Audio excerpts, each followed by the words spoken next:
성경 말씀은 시편 69편입니다. 전체를 다 볼 수가 없어서 24절이라고 했는데 24절도 일부 예배 해보니까 길어서 29절부터 36절까지 봉독합니다.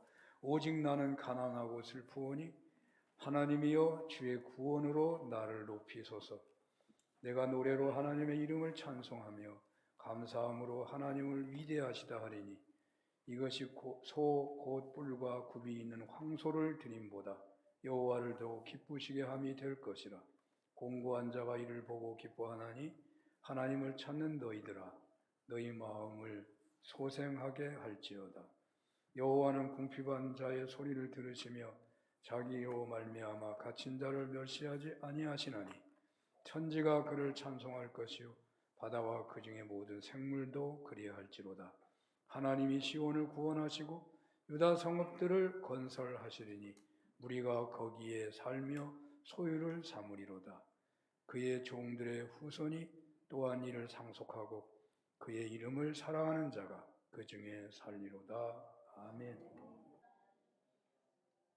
시편 69편이 좀 길죠. 내용도 좀 길죠. 내용이 간단하지는 않은데 제목을 잘 잡기가 어려웠습니다. 좀 설명을 해본다면 참회하고 또 문제를 놓고 계속 부르짖어 기도하라. 그리고 그걸로 끝나는 게 아니라 하나님이 승리를 주실 걸 믿고 감사와 찬양을 돌려라. 이게 중심 주제라고 하겠습니다. 지금까지 제가 경험한 대통령 선거에서 선거를 치르고 났을 때 제가 경험한 걸 좀 말씀을 드린다면 절반 정도는 행복해하고 그 나머지는 무덤덤하는 경우가 많았던 것 같습니다. 근데 언제부터인지 이 무덤덤한 사람들이 달라지더라고요. 신나는 사람은 거의 비슷한데 무덤덤한 사람들이 침체되는 사람들이 많아지더라고요. 무덤덤한 사람 중에서 그냥 삶에 막 기분을 확 망쳐버리고 살아가는 사람들이 많아지더라고요.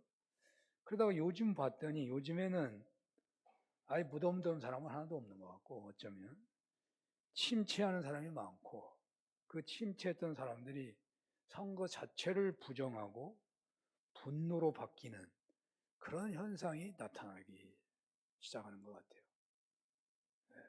승복을 안 하는 사람이 많아지고 있다는 거죠. 만약에 이런 현실이 더 지속된다면 대한민국이라는 국가 공동체는 심각한 위기에 직면할 것 같습니다. 대한민국이 이렇게 위기 가운데 있는데 미국의 트럼프는 세계를 마구잡이로 흔들어대고 있고 미중의 갈등은 전쟁 수준에 이른 것 같고 결국 대의존도가 높은 대한민국은 과거보다 훨씬 나빠질 것 같습니다. 여기에 중동의 하학교까지 심지어 이미 불이 붙어버렸죠.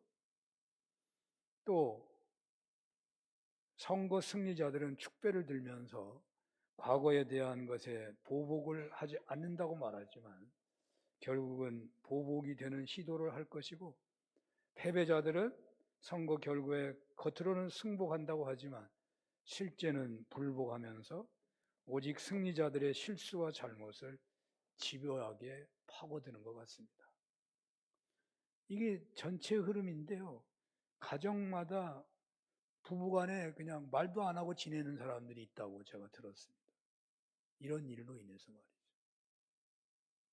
참으로 참담한 현실입니다만 이런 현실 앞에서 믿는 사람이 교회 공동체가 어떻게 해야 하는 것인가 라는 것이 어쩌면 설교의 내용이 될 수도 있겠지만 그러나 저는 교회 공동체가 문제 해결의 위치에 있다고 누가 인정해 주는 것도 아니고 우리 스스로 고백할 뿐인데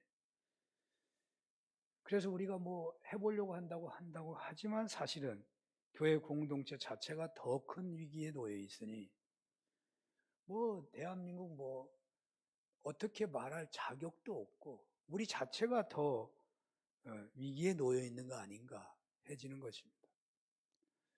짧게 우리 교회만 몇 년간을 돌아본다면 작년 같은 경우는 저는 그냥 객관적으로 말해야 되니까 코로나 이후에 열심히들 냈습니다만은 그래서 많이 회복이 됐던 느낌이 있었고, 그래서 노예에서도 우리 교회가 엄청 좋아졌다고 소문을 내더라고요, 사람들이. 노예 칭찬을 듣기도 했었는데 어느 순간에 언제 칭찬을 들었나 해질 정도의 교회의 어떤 침체라고 할까, 그런 것이 자꾸만 제 앞에 어른거리예요. 사실 교회 주보 광고란에 교회 생활 정상화라고 게시한다는 것은 이미 주일 예배 생활이, 수요 예배 현실이, 새벽 기도 예배 상황이 눈에 띄게 힘들어지고 있는 것을 인정하는 것이라고 해야 합니다. 우리 교회만큼 교회 항존직들에게 예배의 섬김을 혹은 교회 봉사의 섬김을 요구하지 않은 교회가 없을 것이라고 저는 생각하거든요. 저는 교회의 어떤 목회 철학 중에 단순한 교회가 되어야 한다는 생각을 갖고 있습니다. 복잡하게 많은 것을 요구하는 교회는 현대 시대에 맞지 않는다고 생각하고 있고 단순함을 추구하거든요. 그런데 그런 단순함에서 추구하는 섬김조차도 어려워지고 있는 것이 현실입니다. 교회 기도 섬김, 교회 헌금위원 섬김, 주방봉사 섬김, 교사로서의 섬김, 아슬아슬하게 넘어가고 있습니다. 다 넘어가지는 못하고 어떤 때는 끊어질 때도 있고요. 위기를 보내고 있는 것입니다. 내년이 희년인데 가장 힘을 많이 내야 할 시기인데, 그래서 그런 열정이 모아지는 시기인데 마음은 있지만 현실은 그렇지 않다는 것은 영적 육적으로 힘들어하고 있다고, 성도들이 힘들어하고 있다고 하는 현실의 반증 아닌가 해집니다. 하지 말아야 할 광고라고 생각했지만 오늘 설교 본문을 묵상하면서 이런 현실을 가볍게 여기면 안 되겠다 하는 생각이 들어 광고에도 올렸습니다. 오늘 시편 시인은 자신의 현실을 깊은 물에 빠진 것으로 고백하면서 그 깊은 늪에 빠지게 한 세력들에게 공의의 심판을 내려주시고 이제 속히 구원해 달라고 부르짖고 있습니다. 하나님의 말씀은 한 개인에게만 주시는 말씀이 아니고 교회 공동체 전체에, 또는 어떤 때는 나라에, 전 지구촌에 선포되는 말씀이 되기도 합니다. 오늘 본문의 말씀이 저는 개인적인 차원에서도 주어졌고 교회 공동체, 국가, 이 세계 속에 주어진 말씀이라는 생각이 드는 것입니다. 누가 오늘날 이 지구촌을 깊은 수렁에 빠지게 하는 것입니까? 누가 오늘날 교회를 이 깊은 물에 빠진 것처럼 영향을 주고 있는 것입니까? 누가 오늘 우리 자신들의 신앙생활이나 삶을 침체로 떨어뜨리게 하고 있는 것입니까? 오늘날은 교통사고가 나도 일방적으로 책임을 묻지 않습니다. 아무런 잘못이 없다고 하더라도 조금이라도 책임이 있다는 것이죠. 매우 과학적인 접근이라고 봅니다. 신앙적인 책임을 묻는데도 똑같이 적용되어야 합니다. 어찌 누가 혼자 문제를 다 만들어냈겠습니까? 오늘날 이 지구촌의 문제가 어찌 미국 한 나라의 책임이라고 할 수 있겠습니까? 교회 공동체의 문제도 담임 목사 한 사람의 책임이라고, 또는 항존직들의 문제라고 할 수 있겠습니까?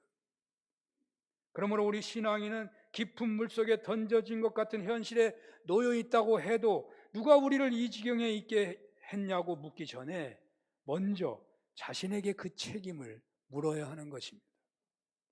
그리고 나서 억울하다고, 진정 그렇게 자꾸만 억울하다고 생각난다면 회개하고 나서 오늘 본문의 시인처럼 할 수 있지 않을까 해집니다.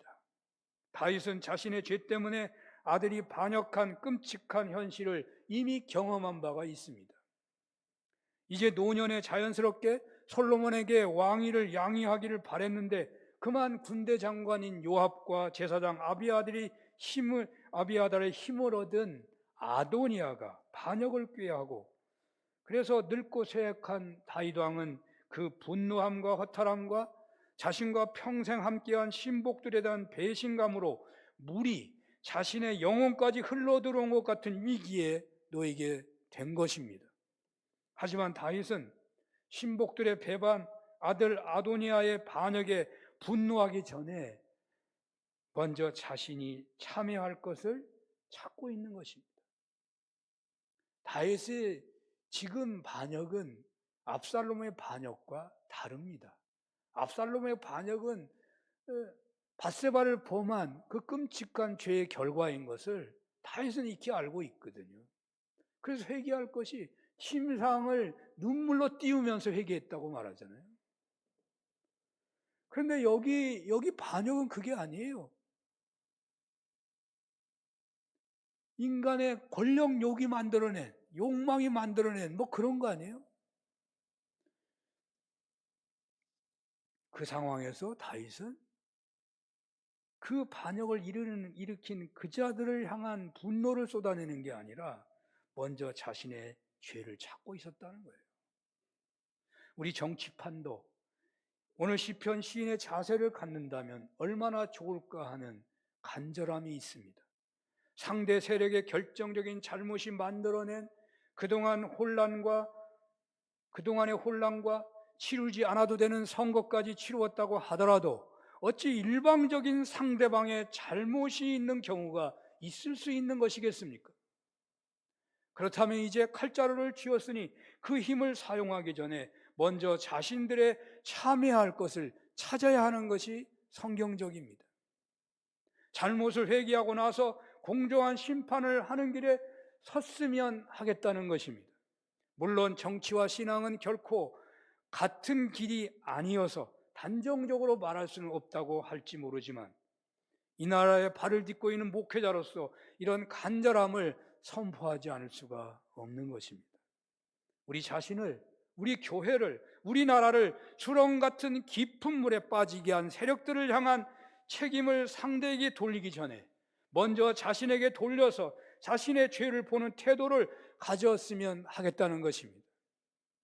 자신들이 충분히 회개한 후에 그리고 상대방의 잘못을 보아야 한다는 것입니다. 우리는 반역의 무리에 의하여 깊은 물에 빠진 다윗은 어떻게 행동하고 있으며 어떻게 하여 그 깊은 물에서 나오고 있는지를 본문에서 살펴야 하는 것입니다. 그러므로 오늘 본문은 바로 깊은 물에 빠진 것 같은 우리 자신들이나 교회 공동체나 우리나라로 하여금 어떻게 살아야 하는가를 생각해 주는 말씀이 되고 있는 것입니다.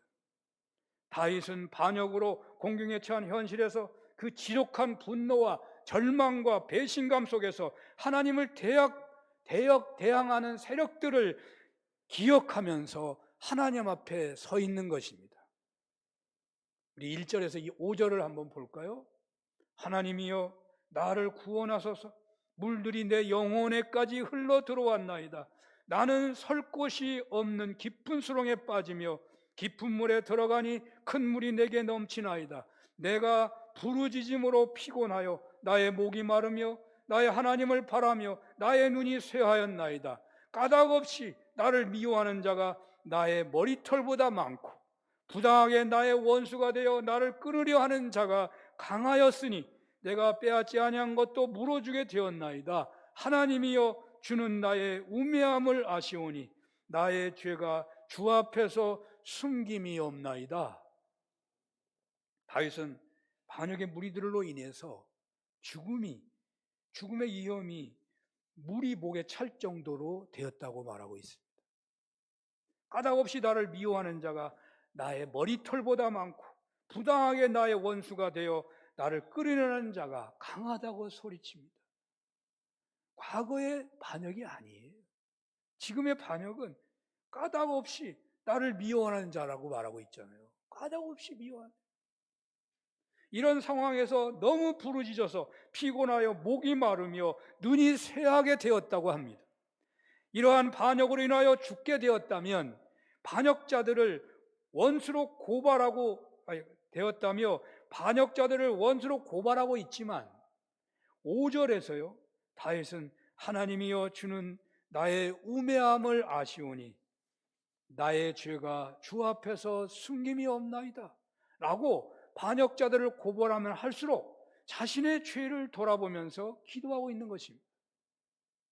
비상계엄과 탄핵과 대통령 선거를 치르면서 사람들은 현실의 어려움을 오직 상대방의 잘못이라고만 주장하는 듯합니다. 상대방에 대해서 노골적으로 감정을 못 드러내는 것은 아마 중도 민심 때문일 것입니다. 그런데 오늘 시인은 그 감정을 이렇게 드러내고 있어요. 21절에서 23절을 보겠습니다. 그들이 쓸개를 나의 음식물로 주며 목마를 때에는 초를 마시게 하였사오니 그들의 밥상이 올무가 되게 하시며 그들의 평안이 덫이 되게 하소서. 그들의 눈이 어두워 보지 못하게 하시며 그들의 허리가 항상 떨리게 하소서. 집단적인 범죄 행위는 징계를 내리기가 어렵다고 할 수 있겠지만 너무 많은 사람이요, 여러분 운전하다가 법규를 어기고 하는 사람 한두 사람이면 따라가면 큰일 납니다. 그냥 한 10대가 갔다 그러면 따라가도 문제가 없어요. 그 사람 다 못 잡아요. 너무 많으면 잡을 수가 없는 거예요. 다 범하고 있는데 집단적으로 범죄 행위가 나타나면요 해결할 길이 없어요. 그런데 하나님은 가난한 사람들의 눈에 피눈물을 쏟게 하고서 호화로운 생활로 놀아나는 자들을 오늘 본문의 내용대로 징계하신다고 말하고 있습니다. 교회 공동체를, 가족 공동체를 혹은 신실한 신앙인을 공궁에 빠지게 하는 사람이 있다면 오늘 본문을 가볍게 보면 안 될 것입니다.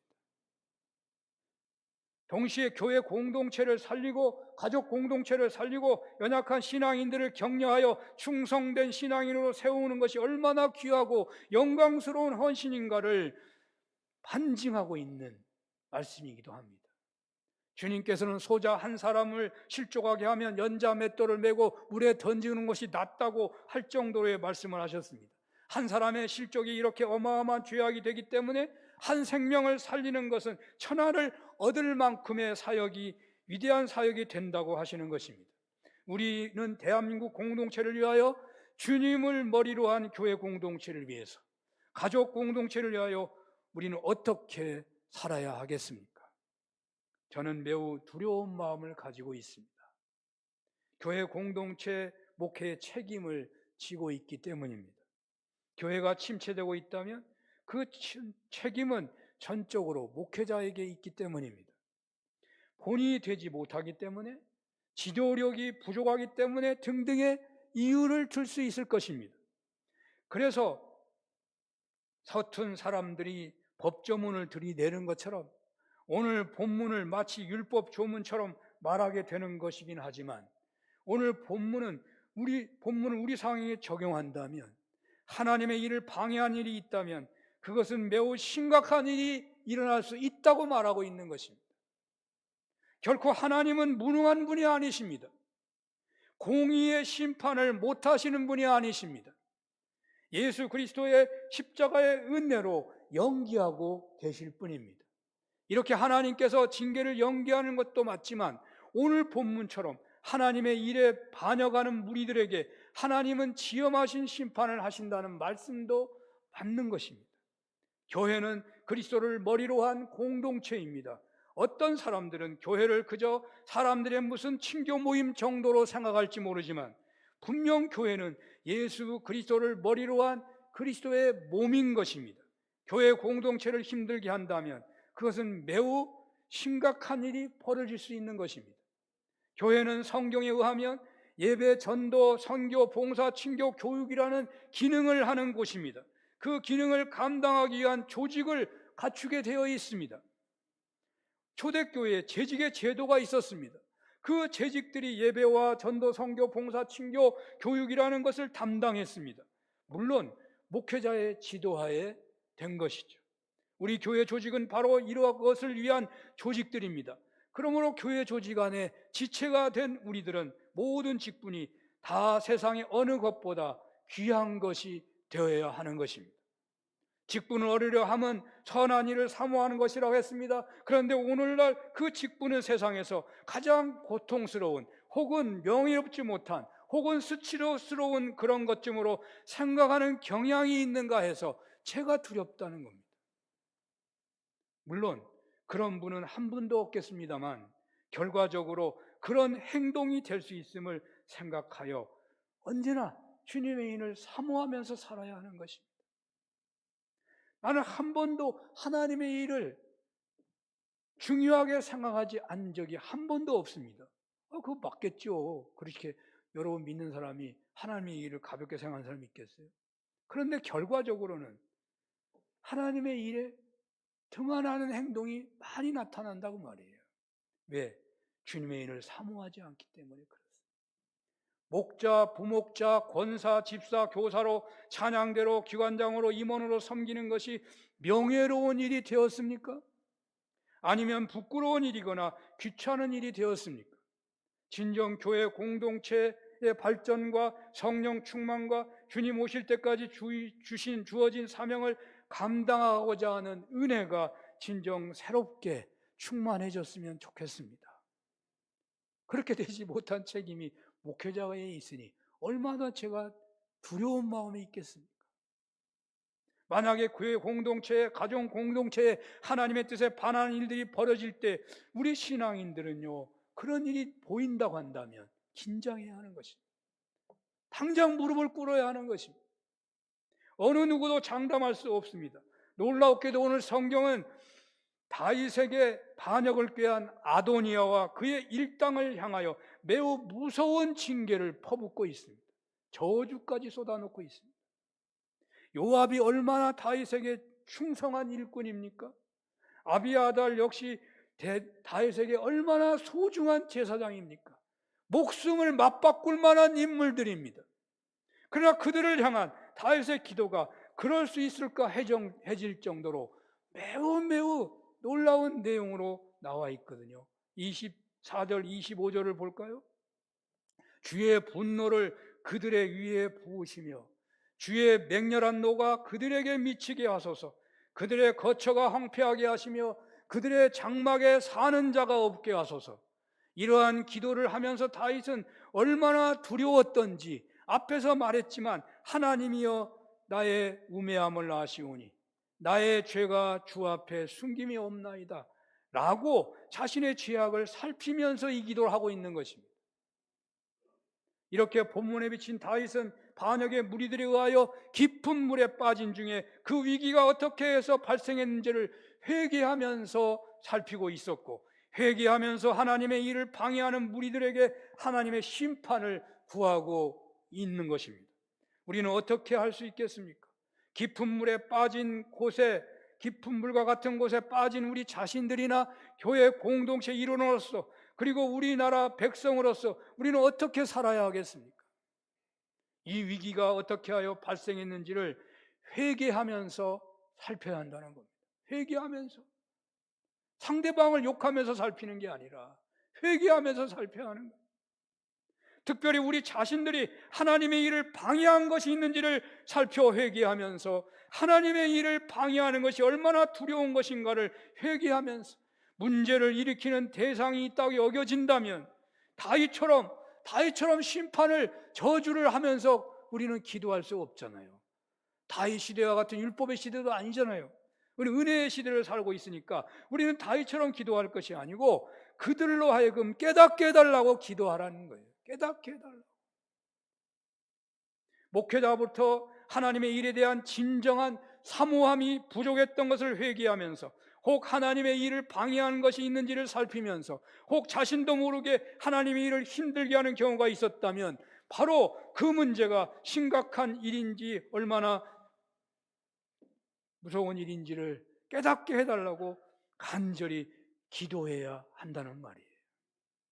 이러한 기도는 분명 공동체를 살리는 기도가 될 것입니다. 이런 기도는 1907년 평양을 중심으로 일어났던 교회사를 한국 교회사의 빛나는 대부흥의 때에 기도의 내용들과 일치하다고 할 수 있습니다. 길선주 이용도 목사님들이 앞장선 부흥운동은 이런 기도에서 불이 붙은 것이었습니다. 회개하며 기도하고 하나님이 이를 방해하거나 힘들게 하거나 하는 것이 매우 심각한 죄가 된다는 것을 깨닫고 회개하고 각성하며 부르짖어 기도하여 그 기도에 불이 붙은 것입니다. 하나 예만 든다면 길선주 목사님이 친구의 유언에 따라 그 친구의 유산을 맡았답니다. 엄청 친한 친구라. 근데 부자예요. 근데 아들이 무능하고 그리고 부인이 지혜가 없었대요. 그러니까 길선주 목사님한테 그 돈을 맡기면서 좀 돌봐주라고 그런 거예요. 근데 길선주 목사님이 뭐를 회개하느냐? 내가 그 돈의 절반을 가로챘다고. 그걸 회개하는 거예요. 아무도 모를 거 아니에요. 그 회개가 터지니까요. 여기저기서 회개가 터지면서 평양 대부흥이 시작된 거예요. 한국이 일어나려면요, 이런 운동이 일어나야 한다고 말이에요. 오늘 성경은 그런 말을 하고 있어요. 한국 교회가, 사는 교회가 일어나려고 한다면 이런 회개 운동이 일어나야 한다는 말이에요. 나라를 위하여, 교회 공동체를 위하여, 가족 공동체를 위해서 이렇게 기도해 보시면 얼마나 좋겠습니까? 공동체란 잘못한 사람이 징계를 받을 때에 그 한 사람만 징계가 되는 것이 아닙니다. 공동체는 유기체이기 때문에 함께 그 징계의 고통을 당하게 되어 있는 것입니다. 가령 남편이 아내의 신앙생활을 핍박한다고 해서 아내가 인내하며 기도하며 끝까지 말씀대로 살았다고 살았어요. 10년까지 그렇게 했는데 10년이 되도록 남편이 변하지 않으니까 이제 내가 한계가 왔다. 남편에게 하나님 징계를 내려달라고 그렇게 기도한다면 그 남편에게 징계가 내려진 순간 그 징계는 바로 자신에게도 닥치게 된다는 말이에요. 남편에게만 징계가 되겠습니까? 자신의 공동체는 그런 것입니다. 그러므로 우리는 이 나라를 위하여, 교회 공동체를 위하여, 자신의 가족 공동체를 위하여 어떻게 살아야 하겠습니까? 침체의 원인이 어디에서 왔는지 냉정하게 살피면서 회개해야 하는 거예요. 회개하면서 또 침체의 원인을 찾는 거예요. 문제의 원인을 찾는 거예요. 하나님의 일을 방해한 것이 얼마나 심각한 심판이 되었는지를 생각하면서 회개하고 기도해야 할 것이고, 상대방의 심판을 위한 기도보다는 깨닫게 해달라고 기도해야 하겠다는 것입니다. 한국교회가 이러한 기도로 부흥을 체험했던 것처럼 우리들도 이런 기도로 침체를 넘어서는 부흥의 은혜를 누렸으면 좋겠습니다. 그런데 다윗은 이렇게 기도하는 중에 이제 하나님을 찬양하기 시작합니다. 아직 반역의 무리들의 위협은 계속되고 있지만 심령의 부흥을 체험한 다윗은 우울하고 분노하고 절망하던 마음이 급반전을 일으킵니다. 29절에서 31절을 보면 알 수가 있습니다. 오직 나는 가난하고 슬프오니 하나님이여 주의 구원으로 나를 높이소서. 내가 노래로 하나님의 이름을 찬송하며 감사함으로 하나님을 위대하시다 하리니 이것이 소 곧 뿔과 굽이 있는 황소를 드림보다 여호와를 더욱 기쁘시게 함이 될 것이라. 그렇습니다. 위기를, 침체를 벗어나는 길은 부르짖고만 있는 것이 아니라 감사와 찬양으로, 하나님은 위대하시다는 감사와 찬양으로 하나님을 기쁘시게 하는 방향으로 나아가는 것이 더 능력이 있다는 거예요. 하나님께 감사하고 찬양하는 것은 최고의 예물을 드리는 것보다 하나님을 더 기쁘시게 한다고 하고 있습니다. 최고의 예물을 드리는 것은 감사가 차고 넘칠 때 하는 것이지만 고난의 위기 속에서 하나님께 감사하고 그 위기 속에서도 승리를 믿으며 하나님을 찬양하는 것은 매우 높은 수준의 신앙 태도입니다. 이러한 감사와 찬양은 어떤 최고의 예물보다도 하나님을 더 기쁘시게 하는 것입니다. 위기 속에서 반역자들이 위협을 하고 있는 현실에서 세계 패권 전쟁의 현실의 고통 속에서 교회 곧 공동체의 미래가 불투명한 현실 속에서도 먼저 자신의 죄를 살피면서 포악자들, 반역자들은 교회 공동체를 어렵게 하는 자들에게 하나님의 징계가, 하나님께서 깨닫게 해주시는 은혜가 이르기를 부르짖어 기도하는 것 중요합니다. 그러나 여기에 머물러 있지 마시고 하나님께서 반드시 이기게 하실 것을 확신하기에 감사하며 찬양하는 것은 더 놀라운 은혜인 것입니다. 이렇게 하여 하나님을 기쁘시게 하면 하나님은 반드시 우리를 위기에서 벗어나게 하실 것입니다. 히브리서 11장 6절 이하를 보면 믿음이 없이는 하나님을 기쁘시게 할 수 없다고 했습니다. 승리하게 하시는 하나님을 믿지 못한다면 결코 위기 속에서 하나님께 감사하고 하나님은 위대하시다라고 찬양할 수 없는 것입니다. 그리고 믿음으로 하나님을 기쁘시게 한 사람들은 하나님께서 상을 주신다고 했습니다. 위기 속에서 감사와 찬양으로 하나님께 믿음을 보이시고 하나님을 기쁘시게 하여 상을 받는 은혜가 있으시기를 축원합니다. 기도하겠습니다. 어려움 앞에서 문제의 원인을 밖에서만 찾지 않게 하시고 먼저 참여하면서 문제 해결을 놓고 부르짖게 하시되 하나님이 해결해 주실 걸 믿고 부르짖는 중에도 감사와 찬양이 있게 하소서. 예수님 이름으로 기도합니다. 아멘.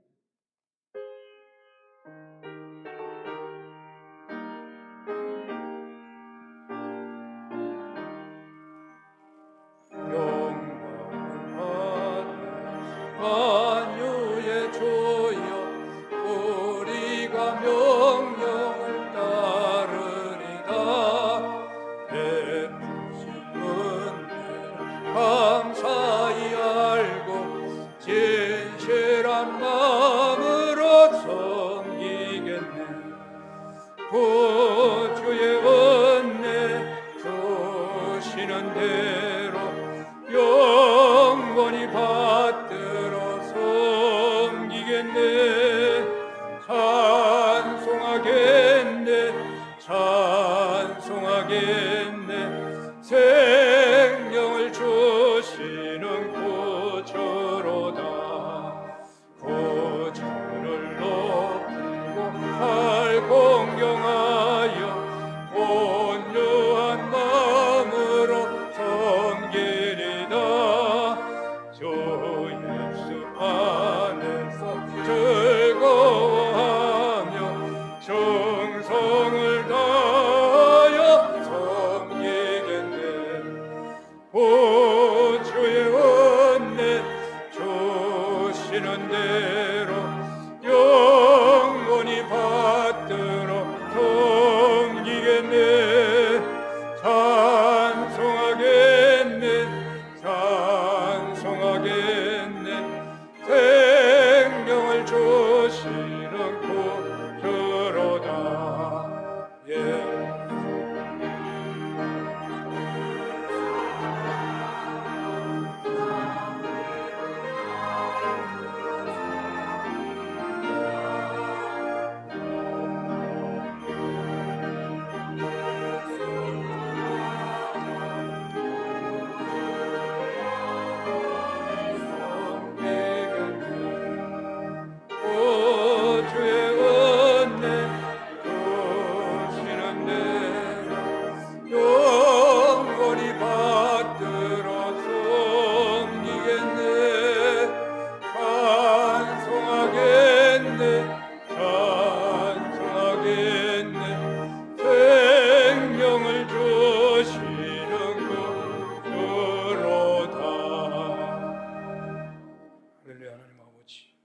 우리의 몸을 드리는 고백으로 며칠을 성별합니다.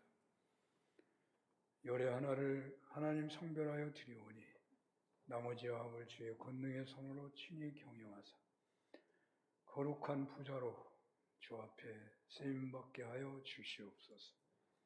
하나님 감사의 정성을 받아주시고 감사의 시의 눈물과 간구를 기억하여 주사 고비고비 감사의 열매가 더하게 하옵소서. 신년의 예물을 드리오니 신년 성취하는 과정 중에 은혜와 진리가 충만한 신앙인으로 자라가게 하옵소서. 하나님, 성교헌금, 모퉁이 헌금, 꽃꽂이 헌금, 구제 헌금, 건축 헌금, 총회 성교주의 헌금, 주일 헌금, 기관 헌금, 하나님 또한 주님 찬양하면서 하나님 교사로 또 하나님 주방에서 방송실에서 하나님 교사로 하나님 차량 운행과 안내와 재정과 여러 가지 모양으로 교회 공동체를 섬기는 정성을 기뻐 받아주시고 하나님 아버지 더 큰 일로 주님께 쓰임받는 복된 손길들 되게 하여 주시옵소서. 예수님 이름으로 기도합니다. 아멘. 교회 소식 전합니다. 오늘 유빈 씨, 종호 씨 신랑 신부가 왔네. 나 깜짝 놀랐네. 우리 한번 박수로 축하하겠습니다. 네, 가졌어요. 좀 갖고 나와.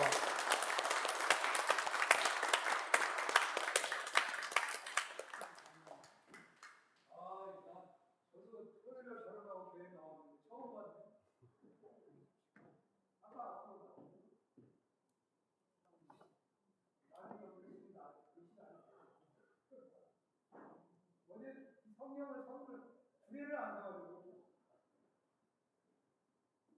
말씀을 보고 있고 깨달아 정말 능력 있는 하나님의 종이 되기를 축복합니다.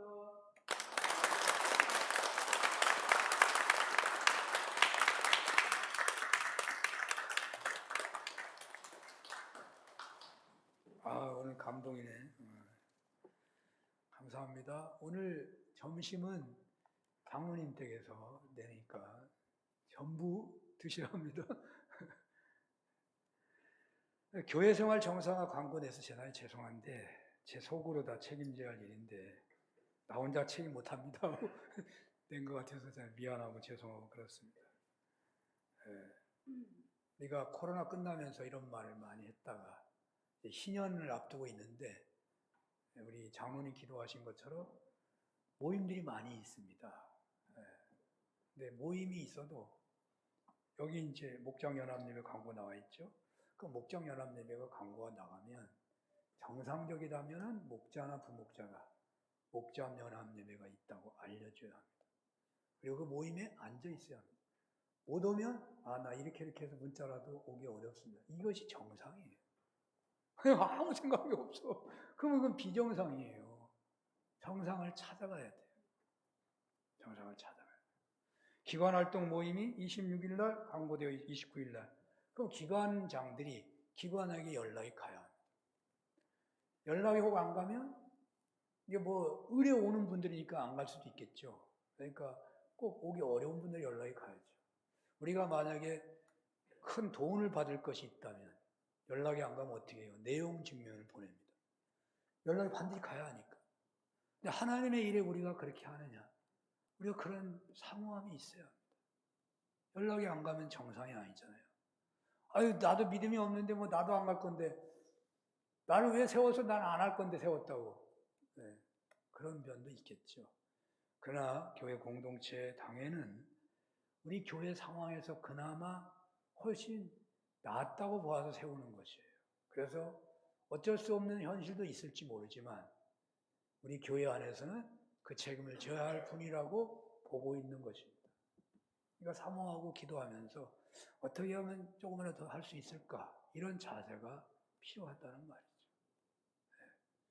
그래서 교회 생활 정상화는요, 영원히 잘 되는 거예요. 부흥운동 일어난 것이요, 뭐 특별한 게 아니고 원래가 정상화가 된 거예요. 초대교회가 그런 거예요. 부흥운동이 일어나야 돼요. 한국교회가 살아나야 돼요. 교회는 본래가 그런 거예요. 교회가. 그게 정상이에요. 정상화가 일어나는데 함께 해주시기를 간절히 바랍니다. 네. 다음 주에 당회가 있고요.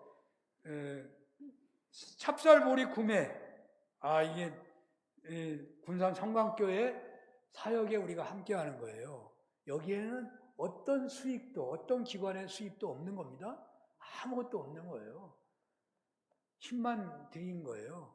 그러나 우리 형제 교회니까 그 농촌에서 농사 지어가지고 수급하는 거예요. 배달하는 것 같아요. 절대로 다른 데와 비싸지 않대요. 도매금으로 보내는 거예요. 왜? 이 품질이 너무 좋아요. 그 씨를 언제나 새로 받아가지고 하는 쌀입니다. 이거는 열매를 다시 심고 다시 심고가 아니고 언제나 종자를 좋은 걸 받아다가 새로 심어서 하는 쌀이에요. 굉장히 우수한 쌀이라고 합니다. 그러니까 꼭 먹고 안 먹고 맛있는 거 먹고 성교도 하고 함께 해주시기를 바랍니다. 오후 3시에 동성교회 성경학교 교사 강습회가 있어요. 광고를 못 내서 죄송한데요. 자, 뭐가 정상화냐? 이런 광고가 나가면 이번 주간은 교사들 위해서 전부 기도해야 돼요. 그게 교회 정상화예요. 여기 아프신 분들 기도하려고 주보에 나왔잖아요. 그러면 그 주보에 나온 사람은 이 주간에는 전부 기도해야 되는 거예요. 그게 신앙생활의 정상화입니다. 이런 은혜가 있으시기를 바랍니다. 다 같이 일어나시겠습니다.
성자 성령 하나님의 크신 은혜와 사랑하심과 역사하심이 몸바쳐 예배하는 모든 종들 머리머리 위에 세계가 혼란으로 빠져들고 나라의 미래가 어둡고 한국교회 사는 교회 하나님 침체의 현실이 눈앞에 있는데 하나님 우리들은 어떻게 살아오고 있는가요?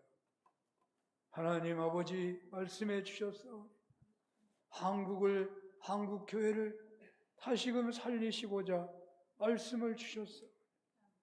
1907년도 회개운동이 하나님 우리 교회에서부터 우리 한 사람 한 사람에서부터 시작되도록 도와주시고 하나님 문제를 찾아가는 게 아니라 먼저 나에게 뭐가 문제가 있는지를 돌아보게 하시고 위기의 현실을 타개하기 위해서 부르짖어 기도하게 하시되 하나님 승리케 하실 줄 믿으며 감사 찬양하며 주여 위기를 넘어서서 간증하는 사람들이 되기를 원하며 돌아가는 모든 종들 머리 위에 영원히 함께해 주시옵기를 축원하옵나이다. 아멘.